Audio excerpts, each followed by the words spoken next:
Oh! That was close.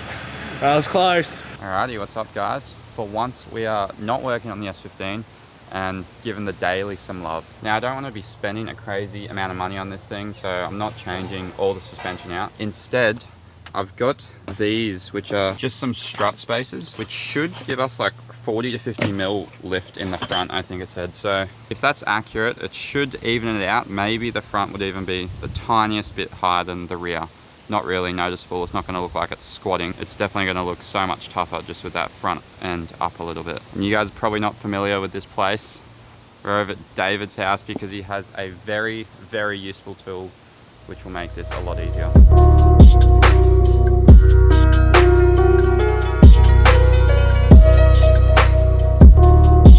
Very useful tool. I need one so bad. Give him a quick tour of the workshop, David. David moved here like a year ago or something. 2 years ago? 2 years ago now, but yeah, he's been slowly setting up this workshop.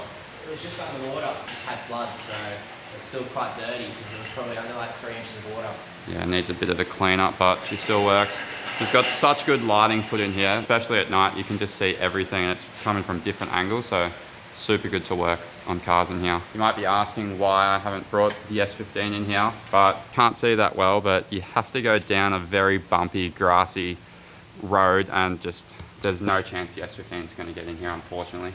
So It's in the plans.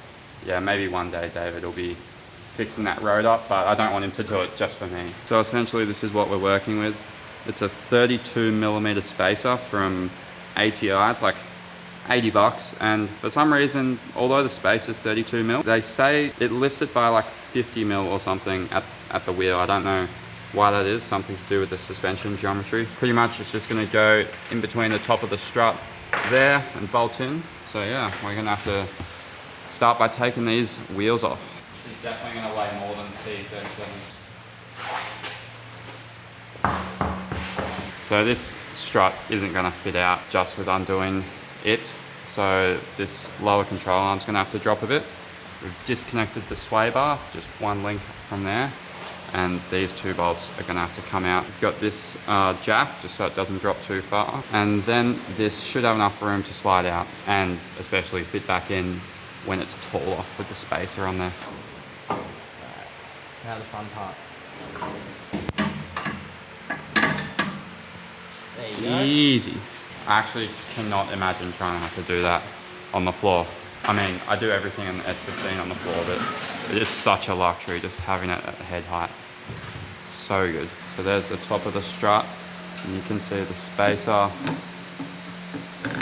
just kind of slots on like that. So gives you extra height, but obviously no more suspension travel or anything like that, just purely for the looks. There we go. Torque to Milwaukee impact strength.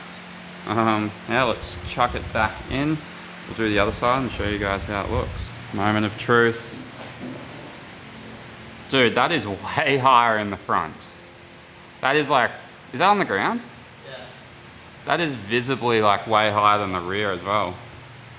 She's squatted. I'm actually very happy with how this came out. It looks so much better. My wheels are kind of more of a street wheel with a street tire, like not massive off-roading tires. These are actually 20s.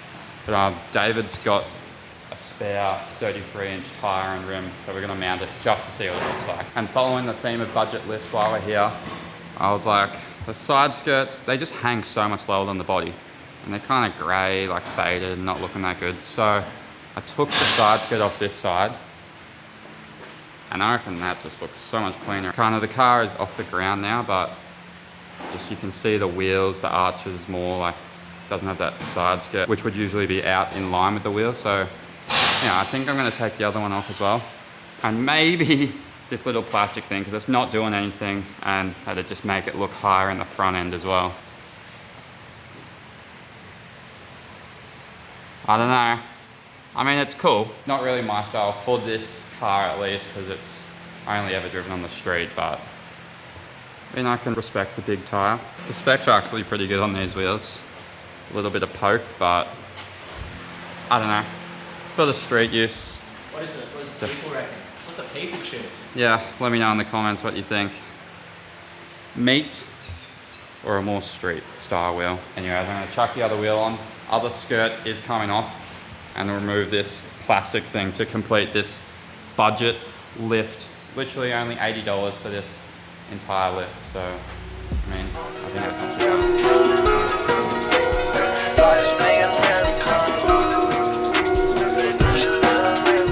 Rubbish. I think today was a very successful day. Budget lift. This looks so good.